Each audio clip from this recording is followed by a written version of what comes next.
CEO of Australian Wool Innovation.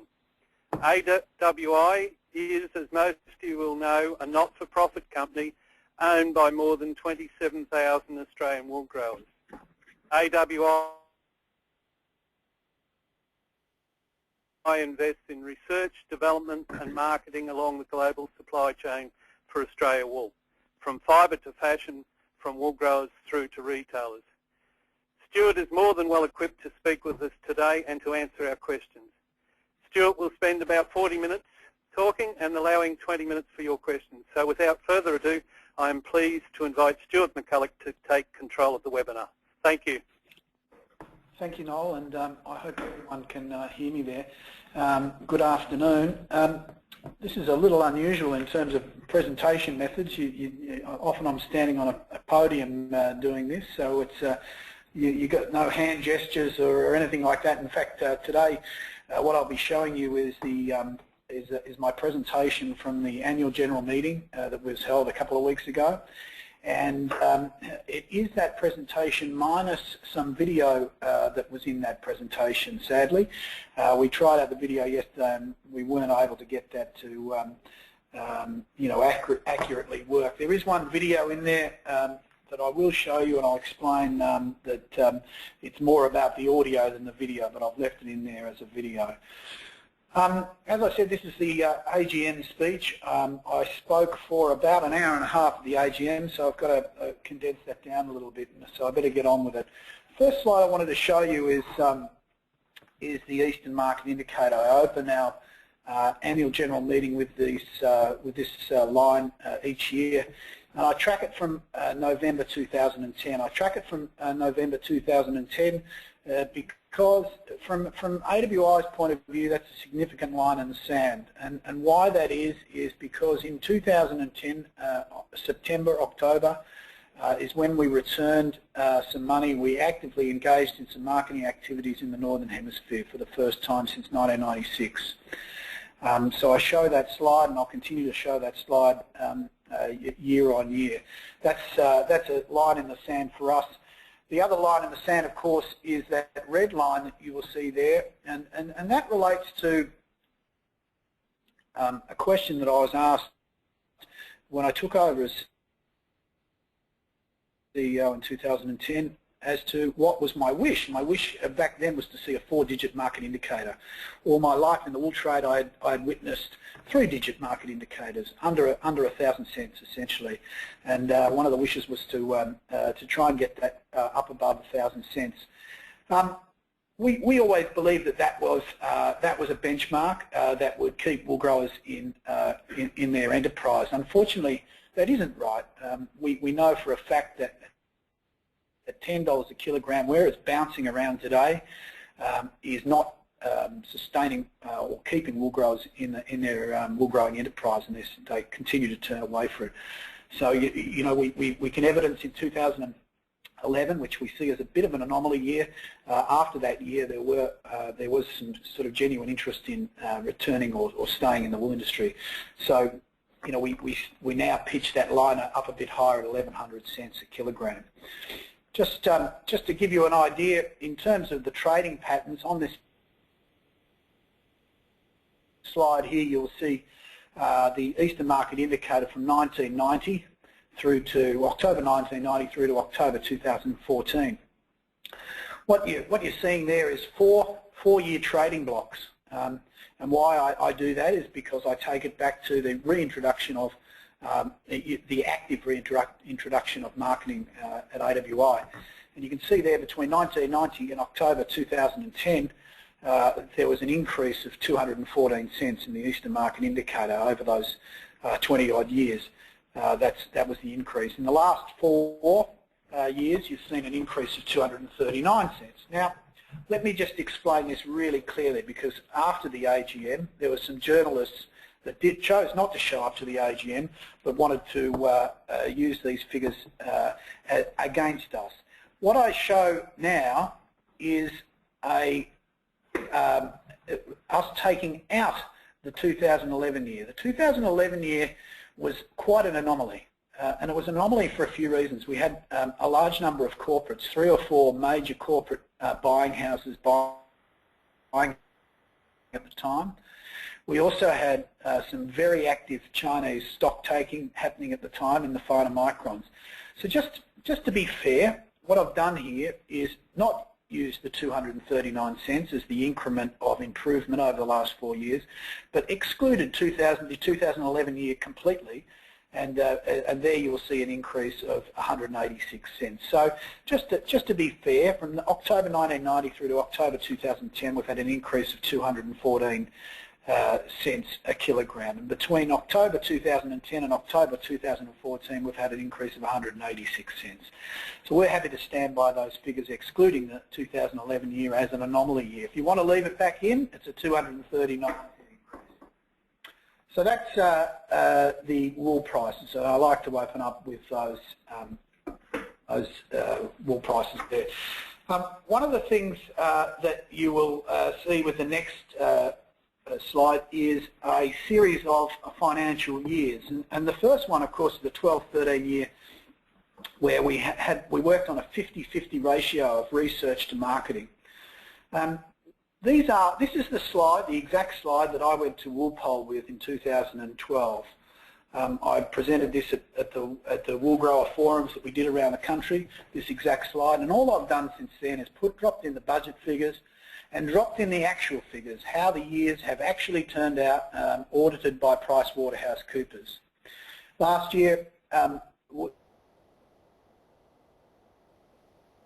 you will see that we said that we would draw down on reserves to the tune of $6 million, and that's what we did. This year, which is circled in green there, you can see we said we would draw down on reserves, that red figure there, to the tune of $15 million. We drew down 14.1 million. The other thing is we next year, in this current year, plan to draw down 12 million from reserves, and the following year 9 million. And that was well prescribed at Woolpoll. This slide was tendered out there, and it's simply something that I update each year.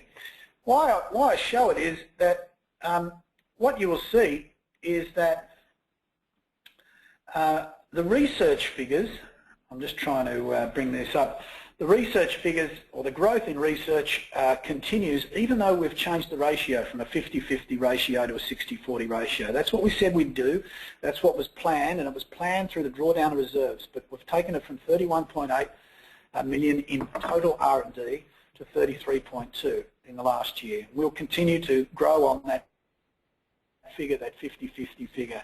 That was well thought out and well prescribed as part of Woolpoll.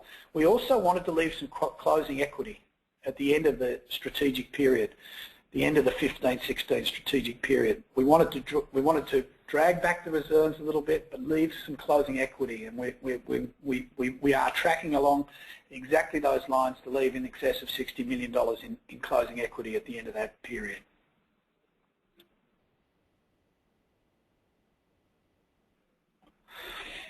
I wanted to show you the operating costs here of the company. These are the forecasted operating costs of the company, and these are the actual operating costs of the company.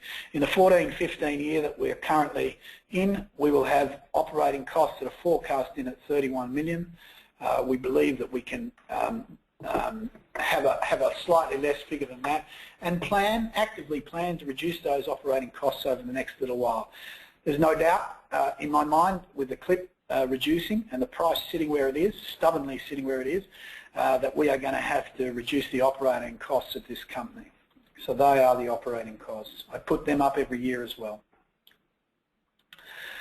The human resources of the business pretty much remain static. We are mostly the company is women. 62% of the company is women. We have about 163 employees, half here, half overseas. We have an average age of 39.5. But if you go looking for a 39.5-year-old in this office here, and overseas for that matter, you can't find any. We've got a number of people between 20 and 30, and we've got a number of people between 45 and 65. But we have very few in the middle at around 39.5, where our average sits. That's simply because the succession planning wasn't done well. Someone in the past hasn't done that very well and hasn't brought through that talent. So as we as you will see there, I have prescribed a reduction in the employees of the company in the next year by 20 people, and we'll expedite that over the next 12 months. There will be initial costs there, but there'll be an ultimate saving in the years going forward. We think that, that where we're at the moment is a little high, and we're going to plan to reduce those human resource numbers. The tenure, they stay in the company about 6 years. That's good. That's the average. Overseas, they're about 7.5 years. That's a good figure. That's a pretty high figure to have these days. And the turnover is at is 8.8%, and that's also not a bad figure. Turnover figures in a town like this, like in Sydney, is typically around 15%. So we're well under that. I just wanted to touch on the expenditure ratios for the last year, and I'm talking about the 13-14 year because that is our last audited year. Our annual report that we've just released is the 13-14 annual report. We break up our R&D and marketing on a 60, 25, 15 basis. 60% for marketing, 25% for on-farm research, and 15% for off-farm research. You can see there those figures have come in pretty much right on target. I've had to take it to the decimal point because rounding up would have put it in at exactly 60, 40, 60, 25, 15, and looked a bit prescribed, but it's not. They are the actual figures. Those figures are audited by PricewaterhouseCoopers.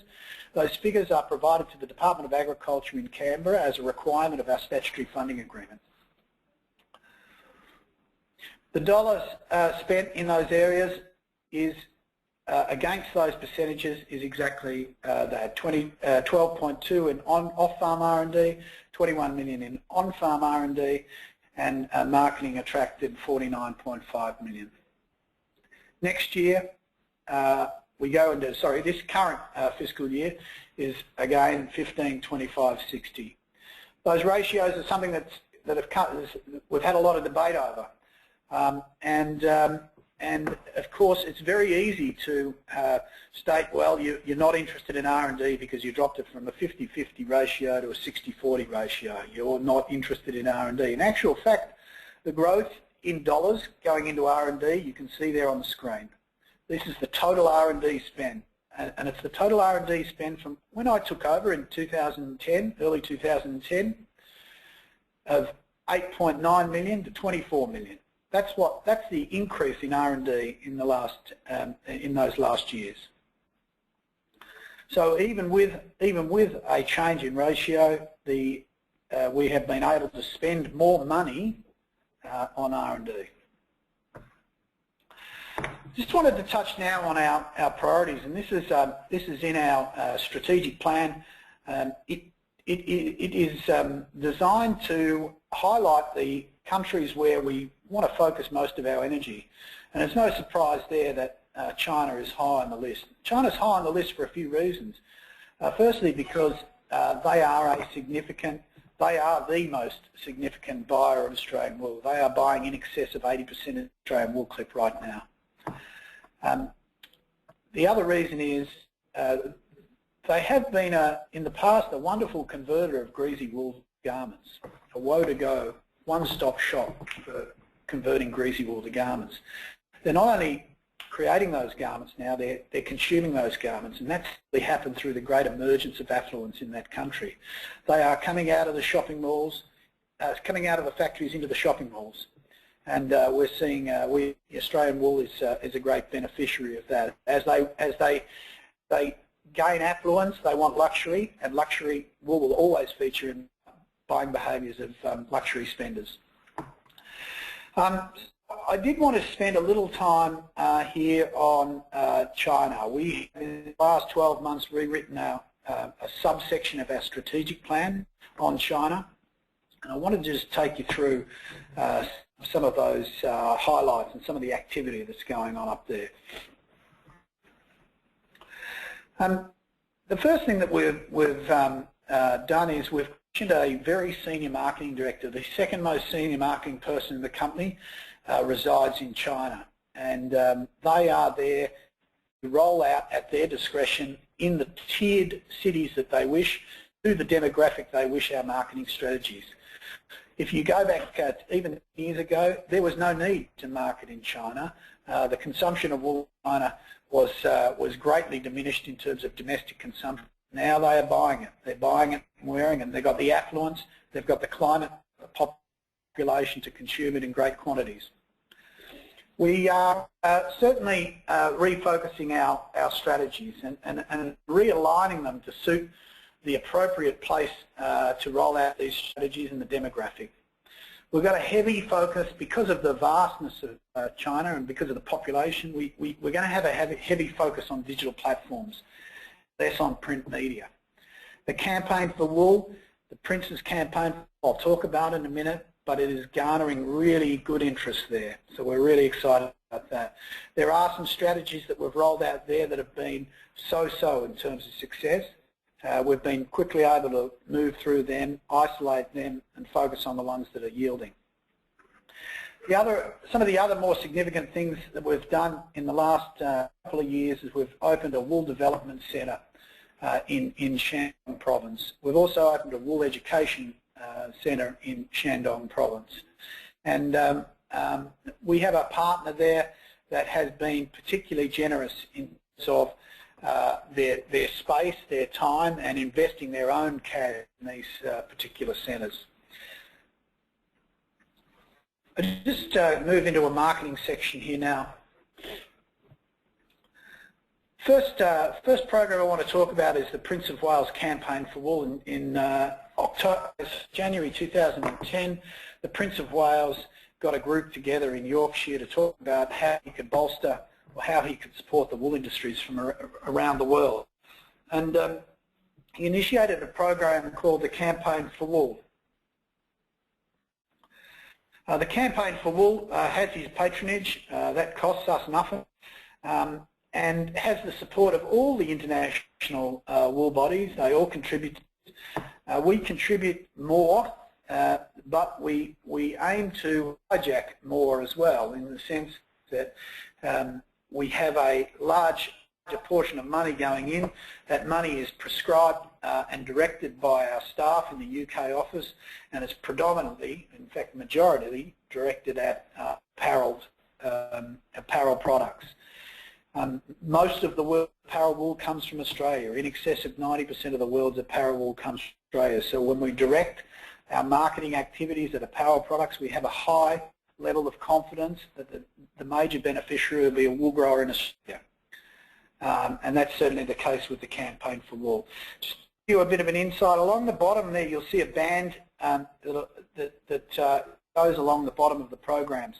Every program in this company is measured, irrespective of its marketing or R&D. And I've just started to add these into my slides because as I talk about these programs, I want you to know the cost of the program in the last 12 months.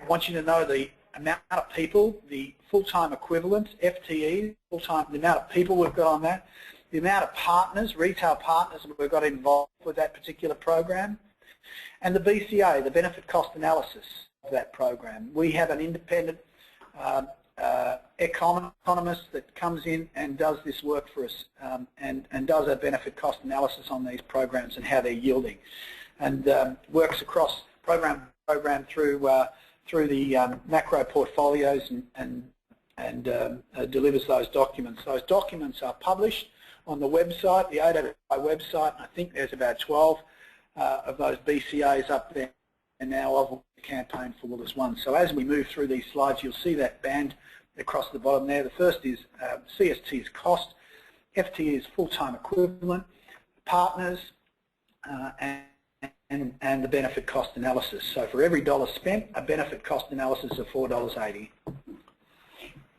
This was just a nice image, but an image that was taken at the Royal Easter Show here in Sydney, a visit by the Duchess of Cambridge. I'll play you this video now. This is the Prince of Wales's video. Now just bear with me. You may have to turn your eyes away from the screen and just listen to the audio of this because we all have varying internet speeds. I've left it as video, but the idea is for you to get the get the audio rather than the video. So let me just see whether I can get this to play with decent audio.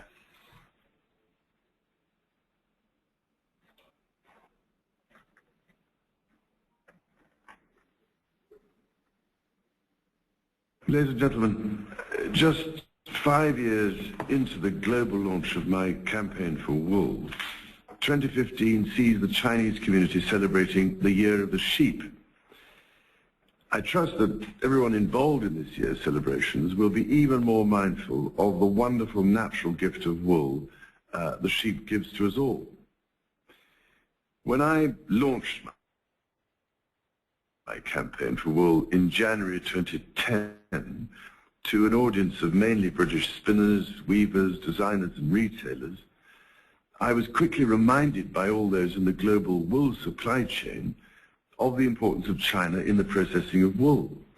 Indeed, I learnt that more than 70% of the clip from some countries supporting my campaign passes through China. Strong commercial bonds have been created over the years between retailers here in the United Kingdom and, for that matter, in all the major wool-consuming countries of the world, with Chinese manufacturers specializing in fashion, interiors and carpets. Speaking recently with some leading British brands in London, I was reminded of the importance of China as a fast-growing consumer market for quality fashion and interiors made here in the United Kingdom. I was delighted to learn that Chinese consumers lay great emphasis on sustainability and environmental excellence. And of course, wool responds to these requirements more than any other fibre available to mankind. I was delighted to learn from the International Wool Textile Organization about China's commitment to environmental best practice throughout the pipeline from farm to shop. Significant efforts have been made in China and indeed globally to ensure that wool's intrinsic green credentials are not damaged in the manufacturing process. Ladies and gentlemen, the abiding truth about wool is that it involves far lower carbon emissions across its whole life cycle than petrol-based fibers made from oil. In contrast, a crop of merino wool is grown on a sheep's back every year, making it a constantly renewable natural fibre for the benefit of mankind and needing only pasture and sunshine to thrive. Inevitably, there is so much more I could say about wool, even to such a knowledgeable audience in China, but I will let you discover or rediscover this for yourselves over the course of this event. Okay. So that was the campaign for wool. The next marketing strategy I wanted to talk about quickly is the International Woolmark Prize. Is an old prize actually. It was introduced in 1954.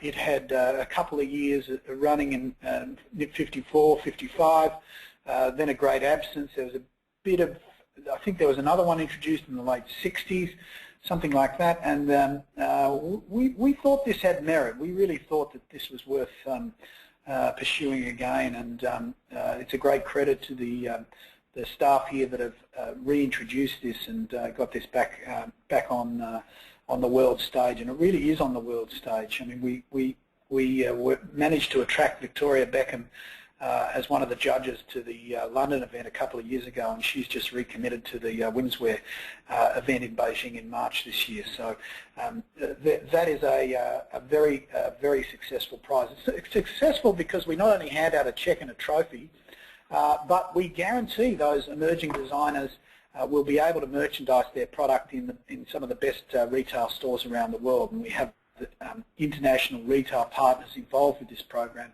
that guarantee floor space for those for the winner of this prize each year. So look, this is working extremely well. This program, we're delighted about how it's garnering attention. So much so that in the last 12 months we split off. There was a lot of talk about, well, not only women's wear but men's wear, and we've split off a event for menswear as well. One of the things that that we've been looking at for a while is you know, the question of where you can buy wool. We get asked that all the time, and you will typically be aware of malls where you can go and visit a shop.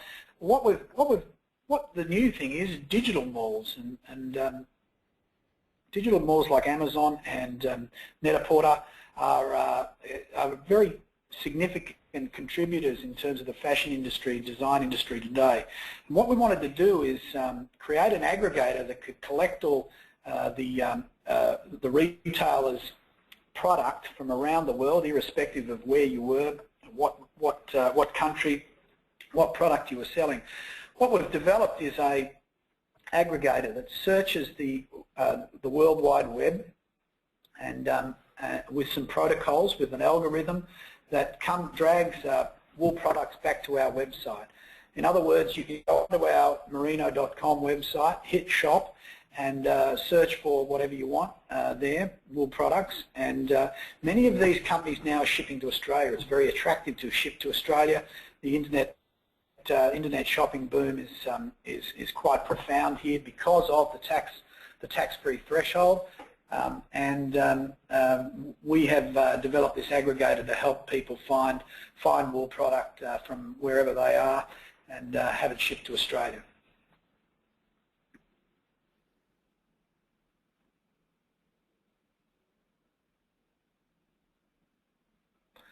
I just slipped a slide there, I'm sorry.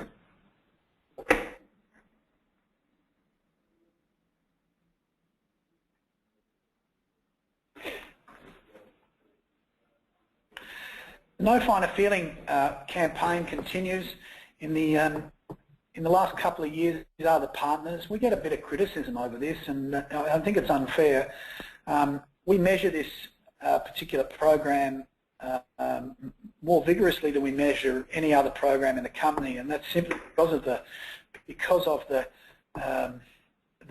some media attention that we're getting from certain parts of the Australian wool industry. This is not working. We look at this hard every year. We get benefit cost analysis done on this work, and it looks to be yielding to us. You know, certainly the benefit cost analysis looks all right. When we started this program, it had a couple of partners involved. We've now got in excess of 80 partners involved.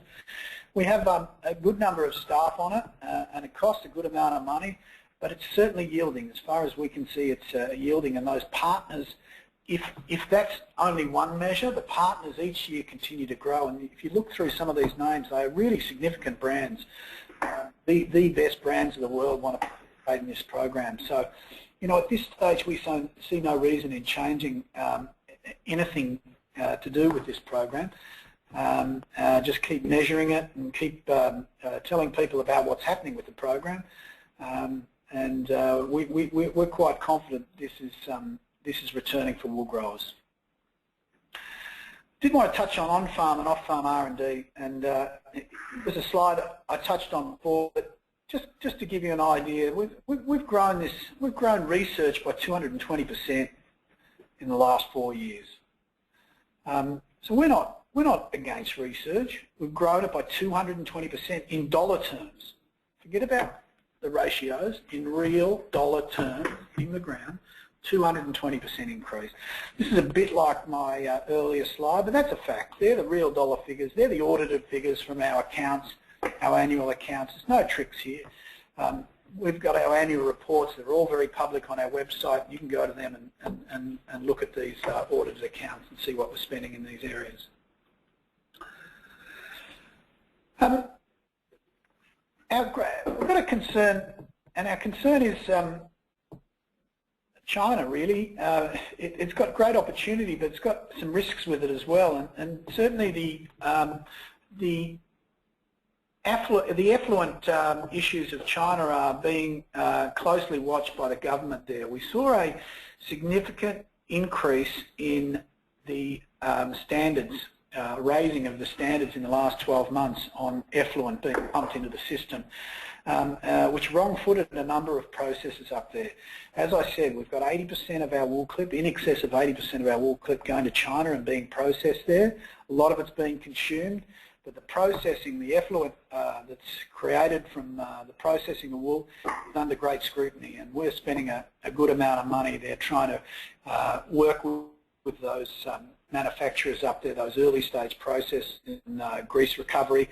We've got a couple of technologies that are really interesting, one out of university on recovering more grease and improving the liquors out of wool scouring.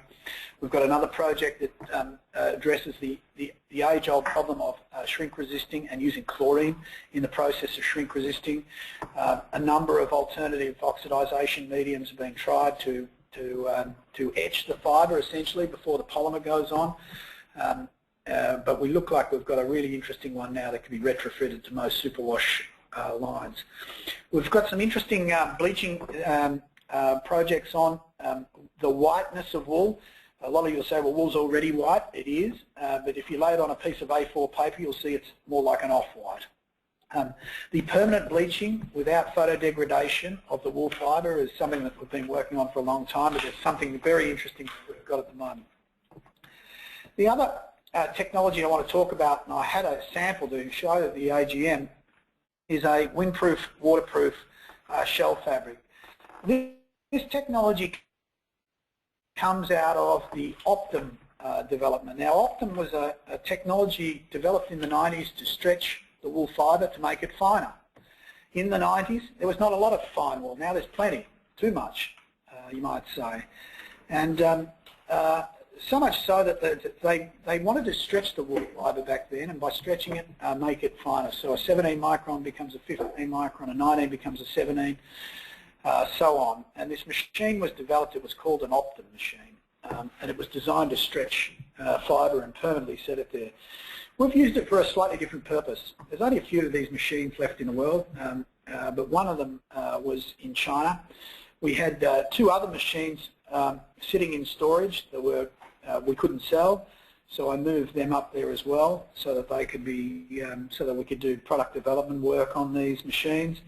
What we do here is we temporarily stretch the wool fibre, we weave it into a very dense woven structure, and then we use steam to relax the fibre back to its original state. So we stretch it and then relax it again. And by doing that, it creates a windproof and waterproof shell fabric, something similar to what you would see in an anorak or a ski jacket. This is 100% wool. It's got no polymers, no silicons, no membranes, and a product that's caught a lot of attention from retailers around the world. We've got that at all our trade shows at the moment, and it's garnering a huge amount of attention. A windproof, waterproof, 100% wool shell fabric. So a structure or an innovation in an area that we weren't competing before. The wool selling system review is another project that has been initiated in the last 12 months. The wool selling system review is led by a panel that was appointed by AWI. AWI has no seat on this panel. It has Graham Samuels from the ex-ACCC sitting on it, Bernie Wonder, who is the ex-head of a productivity commission, and also a Department of Agriculture senior executive in his time. Will Wilson, who was an ex-director of the Australia's Futures Exchange and a marketing director of the Australian Stock Exchange.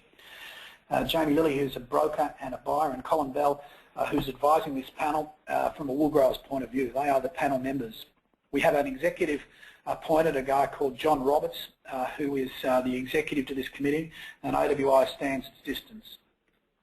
The objectives, well, there's two listed here, but there's another one as well, is to increase the competitive tension around the sale of wool. What I want to do is not look at every problem in the supply chain. There's hundreds of them, but just focus on the transaction between the first owner and the second owner of wool. The first owner being wool growers, and the second owner being exporters.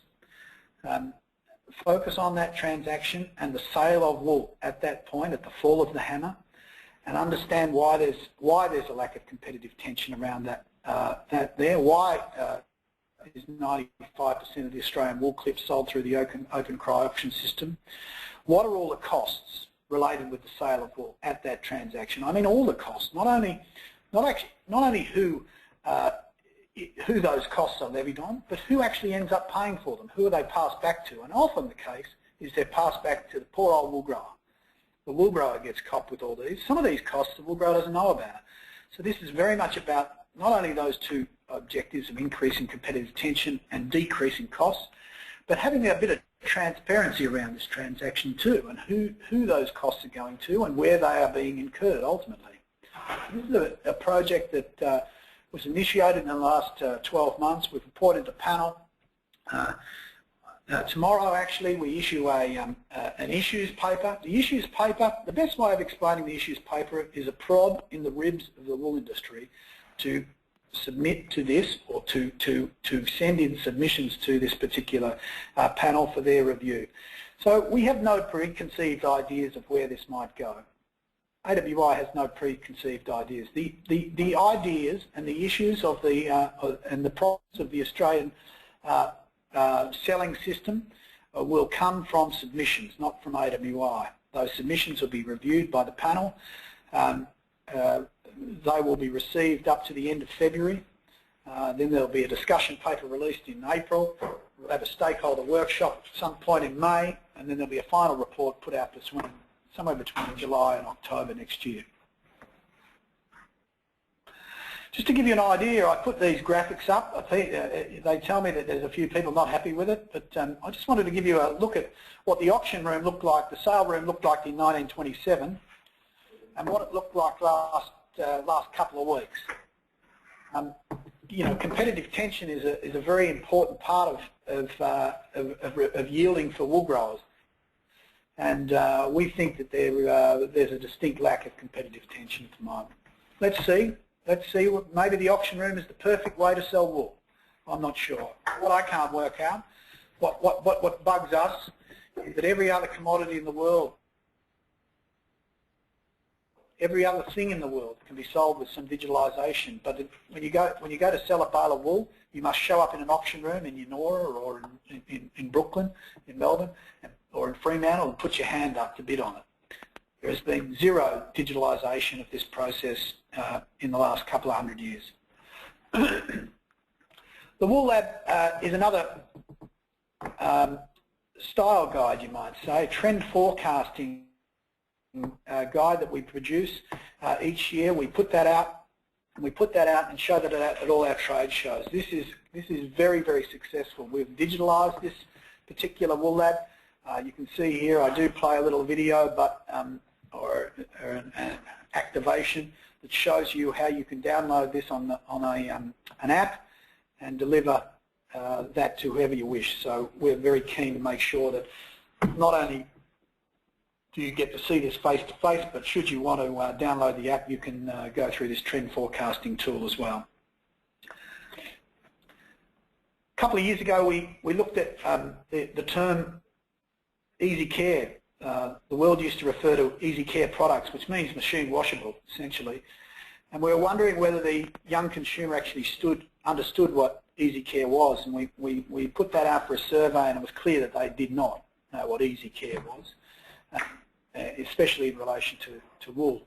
We went back to some creative agencies here in Sydney and asked them to explain this, or come up with some ideas to deliver the message a bit better. And what they came back with was a program called Tested by Nature, Tested by Us, Machine Washable Wool. That was the catch cry. This is something we've used in the last 12 months. This is some of the imagery you're seeing here. We have a couple of videos that are used by some of our partners around the world. And it's used to tender wool for what it is. In most cases, remember, wool sweaters are machine washable. Most of the wool cycles nowadays in your washing machines will wash an untreated wool garment. It doesn't necessarily have to be superwashed or shrink resist. They are so gentle that they will wash a wool sweater and without any treatments. I did want to show you this slide. These are the partners. What we're seeing now is these partners that make these washing machines using the wool mark as their wash cycle. So on the dial of the washing machine, all these brands use the wool mark. They use it in a digital format or in a simple dial format where that logo is represented as the wool cycle. So we like that a lot. Beyond the Bale continues to expand. This is a significant tool for us in terms of communicating with wool growers. One thing I've done in the last month is this magazine used to go to 27,000 shareholders of the company. In actual fact, there's 60,000 levy payers that pay levy to Australian Wool Innovation, of which of the 60,000, 43,000 are eligible levy payers to get the vote at wool poll. I've just given the approval to expand that Beyond the Bale magazine from going just to shareholders to going to 43,000 eligible levy payers. So that's we're about to nearly double the circulation of this magazine. When I started, we had 23 pages in this document that went out to wool growers. It's up around 54 pages now, something like that. That is being published, and the latest version went out just last week. On-farm research. I just wanted to talk quickly about the life cycle analysis. Some years ago, we were dished out a life cycle analysis that we didn't like one bit. It actually stated that the production of wool on farm was the significant life cycle footprint problem of wool processing or the wool supply chain. We've just revisited that, and not only have we changed the ratio and significantly reduced the on-farm contribution, but the actual impact, the life cycle impact, has been significantly reduced. And the Prince of Wales touched on this in his presentation. I mean, this is important. We have a number of competing textiles, competing fibres out there that want to tender wool as something unnatural, and their petroleum-based products as natural, and that's just not right. So we're really keen to make sure that we've got the empirical data, the empirical evidence to demonstrate that wool isn't making much of a footprint, and certainly the on-farm production of it is greatly reduced. So that's where we're at the moment with that. Wild dogs, not a meeting goes by, a board meeting goes by without the board banging the table about dogs.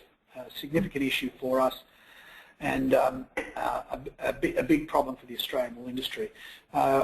Shearing and wool handler training is another one, which I'll talk about in a minute. But you can see here, we've got a significant amount of money going into this. We don't plan to diminish it much. We are certainly looking at some new coordinators, one in Western Australia, to enhance this program. But we continue to invest in this program with good amounts of money. Shearer and wool handler training. Just to give you an idea, here are the latest figures on people that are on things on the days that have been contracted, the days that have been delivered, the shearer training days, handling, and the total. The cost of this program is $2.8 million. We have one person, one full-time equivalent working on it, and the benefit cost analysis is $2.60. I mean, I spoke to a director in Western Australia the other night. He was screaming about the problems they got getting shearers over there. I mean, it apparently is a huge issue in Western Australia at the moment, just getting shearers to knock the wool off their sheep. One of the things that we do work on here is we have a development section that is built around developing tools that not only deliver our programs in an interesting way, but deliver them with some technology that is now being used by wool growers. And certainly the iPad and the smartphone are products that are being used in great numbers by wool growers. And this is an app that was developed for the trainees and the shearers to register and keep track of what they're doing, what time they've put in, how they've been trained. An app that's been developed in-house. Another one that's been developed in-house is the Lifetime Ewe Management app. I mean, this document, Lifetime Ewe Management, is a couple of inches thick. It is a very, very successful program for AWI, and you can just see the benefit cost analysis there of $44 per $1 has been yielded on this. So that is the best benefit cost analysis we've got in the company, irrespective of what program you're looking at. Lifetime new management has been terrifically successful, and we wanted to make sure that we were able to condense what lifetime new management offered in that three-inch document into an app, a smartphone app, and that's being done. We demonstrated this at the AGM, but can't do it today. The other technology we're working on in this area is farm automation. We're really keen to make sure that as wool growers have to do more with less, we are able to offer them tools to do more with less. Just to touch on this, typically a Wi-Fi network in a normal house ranges about 14 metres. You'll all have a Wi-Fi set up in your house, no doubt, so that your iPads, your iPhones and other devices can swim off it. Typically it's about 14 metres. What we're planning to do is bring Wi-Fi, long-range Wi-Fi. We're working with a US-based company to bring Wi-Fi to the farm. In other words, not only have a Wi-Fi that can go 14 metres within the house environment, but within a farm go out over 14 kilometres and control things like solenoids for water movement and water pumps and gate activation devices, even feed video back. We're working with a company in Texas that is particularly interested in what we're doing in this area because no one else is doing it. No one else is touching on farm automation and working on it in a way that we're doing. We're working here in getting out long-range Wi-Fi so that those devices, those off-the-shelf accessories can be used and switched on literally from an iPhone wherever you are in the world. We were close to demonstrating this at the AGM this year and actually demonstrating it on an iPhone and demonstrating how gates can open and solenoids can change. So that's a very exciting project that I will show next year. Education, adoption, extension, delivery. This is just delivering our programs well. The National Merino Challenge Wool for School program has been terrifically successful. It's a design program for secondary students. The International Wool Education Centre is up and running, as I talked about before. The digitalisation of the curriculum we have done. We're working with a company called Deakin Prime, that's Deakin University, but their digital curriculum business, which is a spin-off business, working with them to get everything out of the heads of these people that we have in this company and into a curriculum that can be passed on, updated regularly and passed on forevermore. And the Learning About Wool bag, which is a briefcase, if you like, of samples and CDs that can be used by secondary and primary school teachers to teach their kids about wool. Now that's all I've got. That was pretty quick. I've gone over time by about 10 minutes, but I'm happy to take some questions now if anyone's... Right, thanks for that, Stuart. It's Alex Sturton here from Leading Sheep. So I'll facilitate the question time now. So Stuart, we do have a few questions coming in. First one is around on-farm R&D. The spend on R&D has increased over the last 4 years. What will happen in the next few years? Will R&D spend increase, decrease, or stay the same, do you think? There's a couple of questions around that on-farm. Yeah, look, this is heavily dependent on what levy we get, right? So you know, even though we've changed the ratio, in the next 12 months it looks to increase on last year. On a 50-50 ratio, it's still an increase on last year. The following year, we've got to see where it goes. But the levy is, you know, the higher the price we get, the more volume there is, the more we can do. But at the moment, we're tracking along the line of certainly not decreasing it, but maintaining it or slightly increasing it. But what we've done in what you've got to remember, in the last 4 or 5 years, we've gone up by 220%. So unless there's a spike in the wool prices, if wool prices go to $13 a kilogram, we hope they do, then we can spend more money in that area. But we certainly don't, you know, in the current strategic period, we don't see that there'll be any decrease in on-farm or off-farm R&D. Okay, thank you. Next question is, what steps have AWI taken to specifically address the current low prices being received for fine and superfine wool? Well, look, many of our programs are focused at the luxury apparel end. I mean, I think what's very natural is the concern around the superfine and ultrafine wool prices, and don't worry, I've got a chairman that grows this stuff in a good amount of quantity. What we've seen is a huge increase, a massive increase in the production of superfine and ultrafine wool. And I do have a slide that I can put up that shows that increase over the last 25 years. It is enormous, the supply of that product. So I think it's really natural that after 10, 15 years of genetic improvement in animals to fine up the wool clip, when the prices don't come, the natural response is, well, it's a demand issue. There's not enough demand. But there's two sides to this ledger. One's supply and the other one's demand.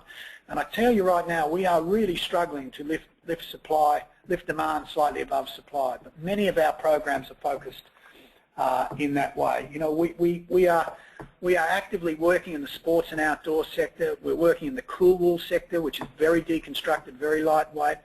We have a program, No Finer Feeling, that is based around you know, a fine apparel garment. Certainly, many of our partners are in the luxury sector, and they are buying, you know, fine wool. There's a couple of improvements, a couple of things that have happened in the processing supply chain too. There's been great improvement in spinning technology, so they can do more with a coarser micron. Compact spinning, for example, where the fibres are neatly tucked into the yarn, is an innovation of the last 10 years. Silicone treatment of worsted fabrics is an innovation of the last 10 or 15 years. Decotizing, you know, a highly decotized, highly well-finished fabric is an innovation of the last 10 or 15 years. So our processes are doing more with coarser microns, and we are struggling to lift demand above supply.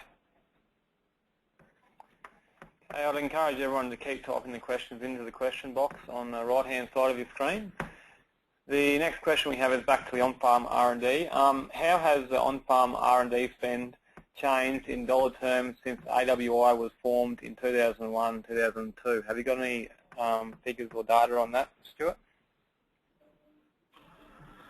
No, I don't. But I would think that you know, we're in the order of $20 million at the moment. I would think that I'll go back. I'll take that question on notice and go back to the annual report of that year. That'll clearly define what that was. But you've got to remember that in those days we were set up solely as a R&D company. You know, with the merger of the Walmart company back into AWI, we became a R&D and marketing company. That was agreed to and happened. So I will take that on notice. Someone's just left the room to go and see whether they can chase that annual report from that year. But I would think that we are, from the year you're talking about is 01, 02? Yes, correct. That was the okay, year. I'll compare. I'll get you a comparison figure from 01, 02 to the figure today, which is, you know, we know what we're in terms of today. But I would think that it's, I don't know. I was there in 01, 02, but I was working on the post-farm research side of things. I know there that we had, you know, maybe 2 or 3 million invested in post-farm R&D. I'm not sure what was happening in Paul Swan's area actually, which was the on-farm R&D. He's been with the company since then as well. Okay, that's fine. We'll if we don't get an answer to that one before the end of the webinar, we'll get back to everyone with that answer via email after the webinar. There's a couple of questions around the prickle factor, and someone mentioned that in a recent popular comedy, The Big Bang Theory, the whole episode was focused towards the itchiness of wool on the skin. So how do we cope with this perception that wool is prickly? Oh, well, you take it head on. Actually, you know, that was instrumental in our thinking around the concept of no finer feeling. We felt that the best way to communicate that was take it head on. I'm interested in that episode. I didn't realise that happened. What was the show called? They've got the Big Bang Theory. It's a comedy. I don't know what that's all about, but I'll look it up and see whether we can get hold of that episode. Look, we take that head on. We head on with no finer feeling. We believe that tendering wool in other apparel garments, especially as a technical textile, will help us in this area. There are companies like these base layer knitwear companies. Icebreaker is one of them that's been you know, a real innovator in this space.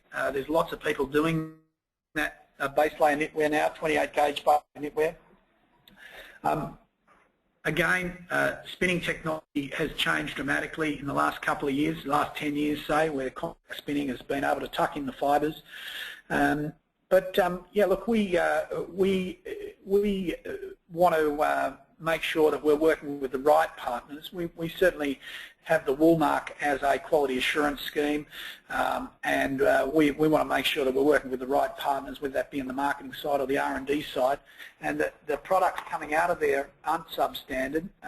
The Americans, I know, have a bit of an issue with this. We know that because if you compare the volume of wool consumed in the United States, where there's 300+ million people, and Europe and the UK, where there's 300+ million people, there's about a kilogram per person used of wool in the UK and Europe per year, and there's about 300 grams in the States. So, you know, it's certainly well done in the United States, which I just see as an opportunity.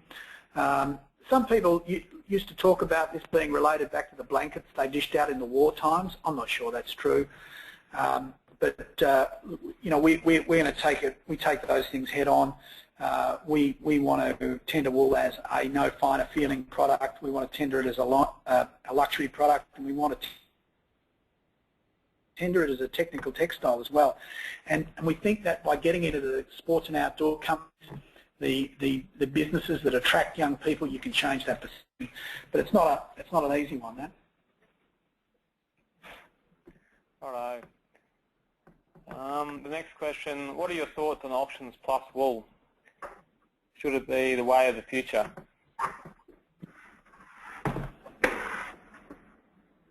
Just explain that.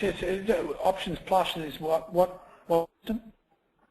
The options plus wool selling systems online. Oh, I'm quite. You know, I'm looking for any other selling system. I just, you know, one of the things that bugs me is that 95% of the Australian wool clip goes through one form of selling system, which is the open cry selling system. I mean, I wish there was some more competitors to the open cry auction system. The other thing here is, you know, I mean, it's really interesting. Some of these wool growers are also wheat growers, and they produce other commodities that they will sell those other commodities in 2 or 3 different ways. But wool they choose to sell one way. So I mean, the psychology element of it too is quite interesting. But with half of their commodities, they'll sell them one way, and the other half they'll just simply dish it up to the auction system every year. I mean, maybe the auction system's the right system. Maybe it comes back and everything's honky-dory and it's perfect. And I'll accept that, you know, as being right if that's the answer that comes back. I don't expect that will be the answer that comes back. Options plus, I don't care what it's called. I just want more alternatives for wool growers.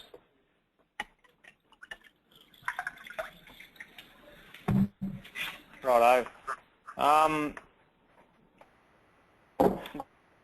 Do you think AWI will support fencing for wild dogs in the future? No.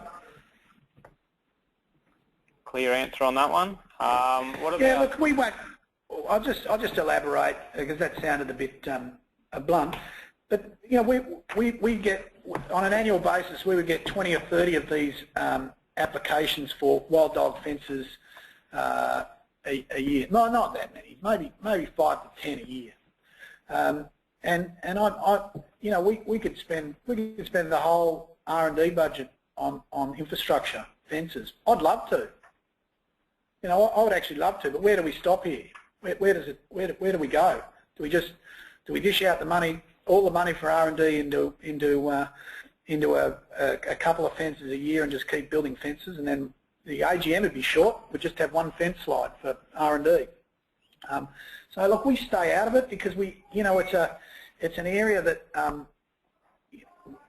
if you talk to us off the record and personally, you know, both the board and myself, I'd say I'd love to be in it.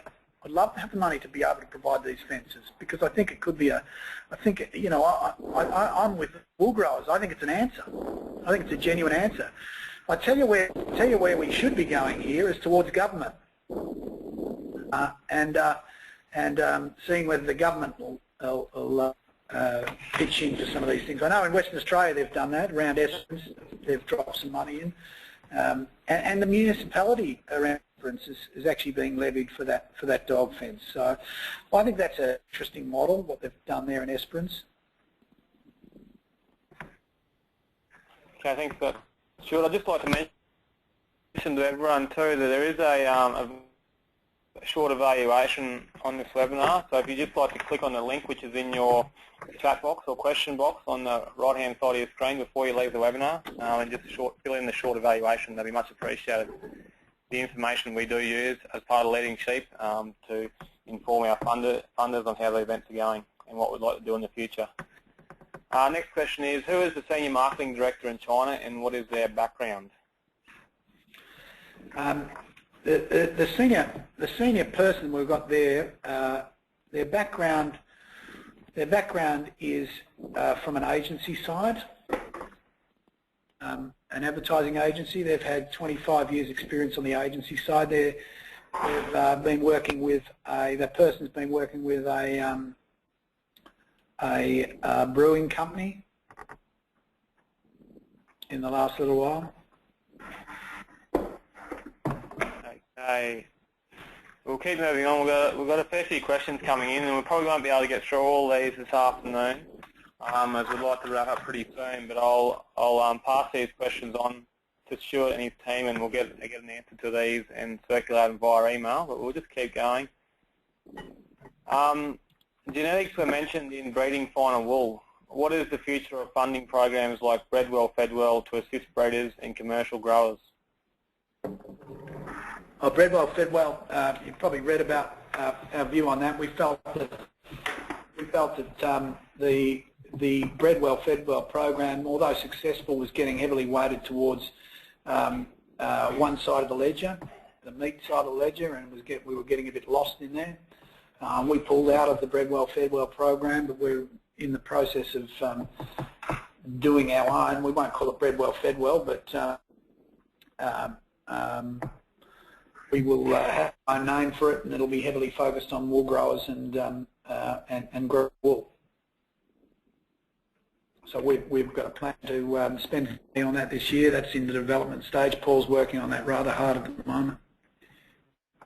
All right, thank you. We'll keep moving along here. How many retail partners has AWI lost over the last 4 years as a result of the issues associated with sheep welfare? Has there been any retail partners pull out? If so, how many? Look, I think there's we get from time to time we get a letter from retail partners saying that they're now going to start specifying non-mules wool. It's a bit hard to tell whether they actually do that or not. So we get the letter, or the letter emerges. Not many. I think the last one was Uniqlo. Said that they were going to specify. I mean, if we took this on face value, that everyone that said they were doing it was specifying non-mules wool and was getting non-mules, there'd be a huge premium paid for non-mules wool. But we can't evidence that in the auction room at the moment. That's a fact. We're seeing no significant premium paid for non-mules wool. So, look, it's hard to tell. It's hard to glean what's happening in the supply chain in terms of the truth that is being told up and down the supply chain. But certainly, we're telling the truth. Our wool growers are doing the National Wool Declaration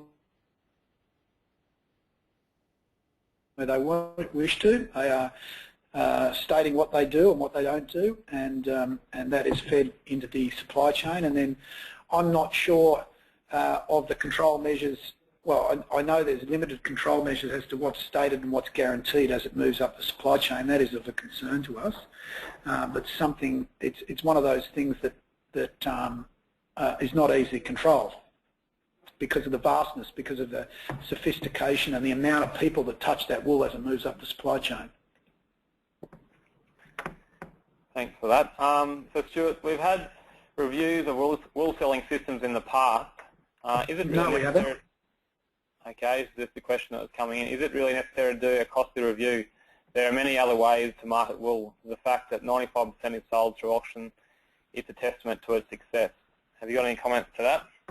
Well, the first thing is there's been reviews done of the wool selling system.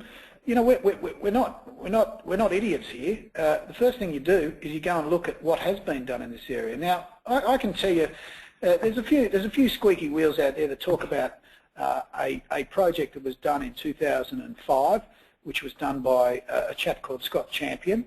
And what it did is it gave the wool grower the writing instructions to how to do a boutique supply chain. In other words, how to produce the wool and send it up the supply chain, paying for all the costs to get it through to the retailer. That was one that was done in 2005.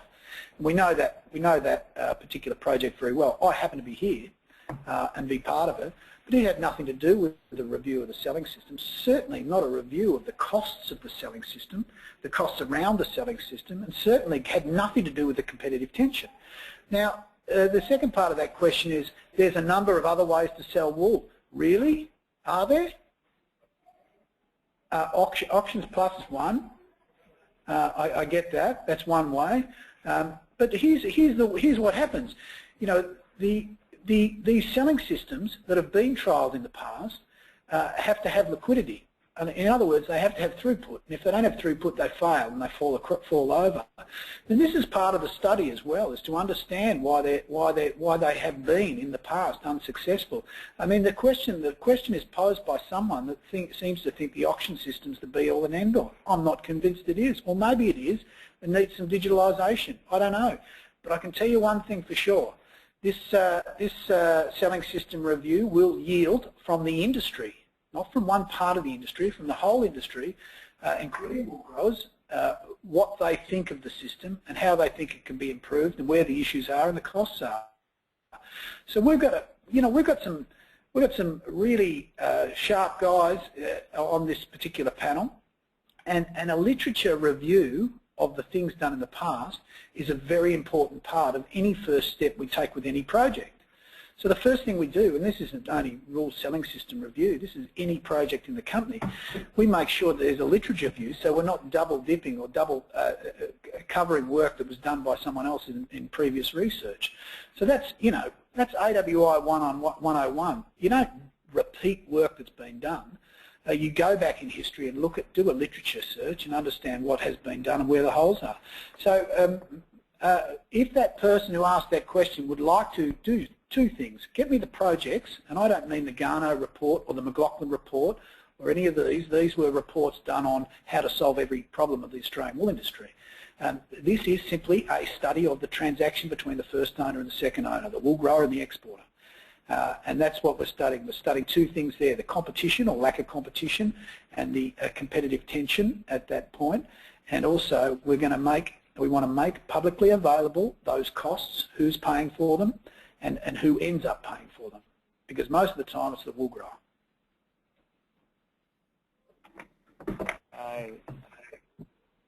So how do producer groups access funding for on-farm R&D? Is there a way to do this, or an open call process?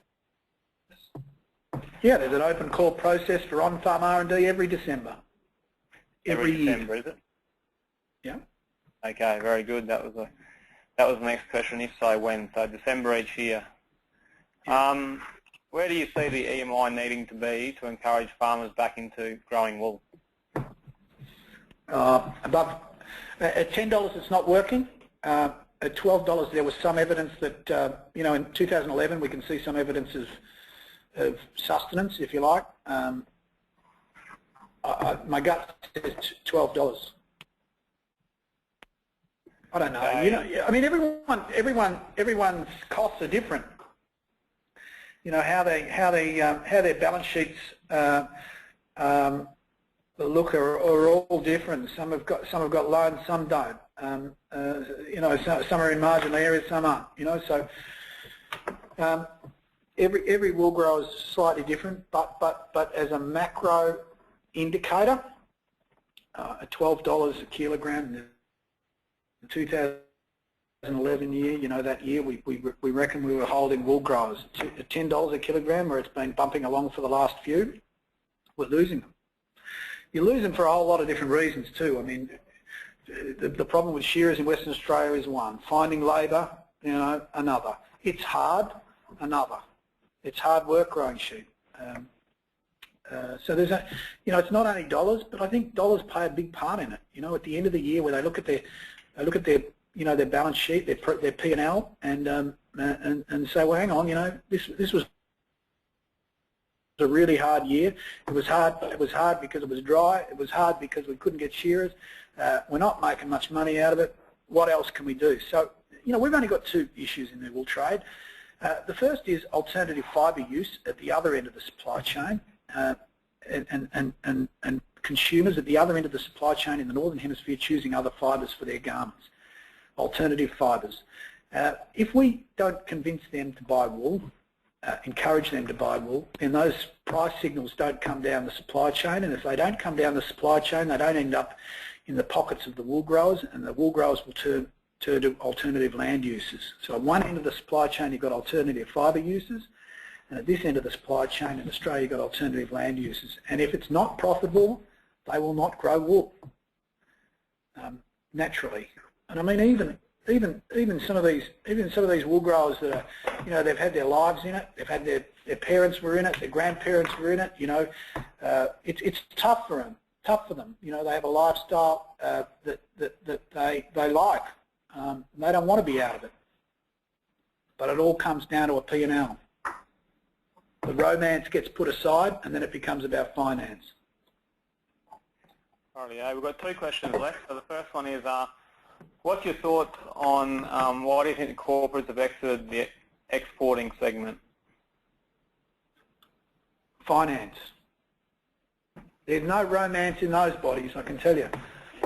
If those corporates, if it's marginal, they can do something. If they can deploy their equity in a better way, a more profitable way, then they will.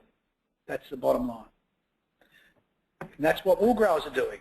That's exactly what I talked about just previously. If the deployed equity in their business can be used in a better way, then they will use it in a better way. That's finance. Okay, and the last question I'll leave you with.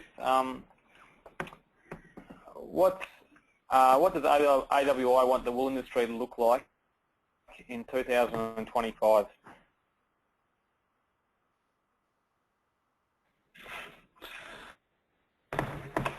Oh, 2025. We get a lot of questions about 2025. Certainly, there's a good chance I won't be here in 2025, and someone else will have the control of the strategic plan and the strategic intent of this company. So my comment on this is interesting, but not exactly useful to them, I don't think. I think that what I'd personally like to see in 2025 is I'd like to see 70 or 80 million sheep, somewhere around where it is. I'd like to see an Eastern market indicator in the order of 1,500 to 1,600 cents, certainly above 1,500 cents a kilogram. I would like to see wool sold in more interesting products, not just as a tailored textile, but as a technical textile, and used in other areas as well. So there's some of the wishes, but what all this comes down to is price. I mean, if it's not equitable to grow wool, then our wool growers will continue to choose to do something else. We think the prices at the moment aren't bad, but they're not brilliant, and we're losing wool growers where we're at. And this is the message that I give to, when I'm overseas. I give to the processors overseas. I make sure that that they're acutely aware of the troubles that are happening with wool growers in Australia, and the price is not, the prices that are yielding to them, and the costs, the input costs of running a farm just don't stack up, and they're pulling out of it. So that's what I'd wish for. The strategic intent of the business will be in someone else's hands by then. Okay, thanks very much, Stuart, for those answering those questions. It's very much appreciated. For more information, I would encourage everyone to visit the Leading Sheep website, which is on your screen, www.leadingsheep.com.au. I'd also encourage everyone to take the time and fill in the short evaluation. You can see that link in the chat box on the right-hand side of your screen, or you'll receive an email shortly after the webinar concludes with the link to the evaluation. So please take the time and fill in the evaluation. It only takes a couple of minutes. Again, thank you, Stuart, for your time and your knowledge today. It was a great presentation, and I appreciate you taking the time to answer all the questions from the participants today. I'd also like to thank Noel Dempsey for facilitating that webinar. Noel had to leave a little bit early due to power issues. There must be some storms around these areas, so I do thank Noel, and also Nicole Stuart, the other Leading Sheep member, who's been in the background helping people join and assisting people with having any trouble. Thanks again, everyone, for joining the webinar. Very much appreciated. I hope you'll have a great Christmas and the very best for the New Year's. Hopefully a wet New Year. So bye for now, and thanks, everyone.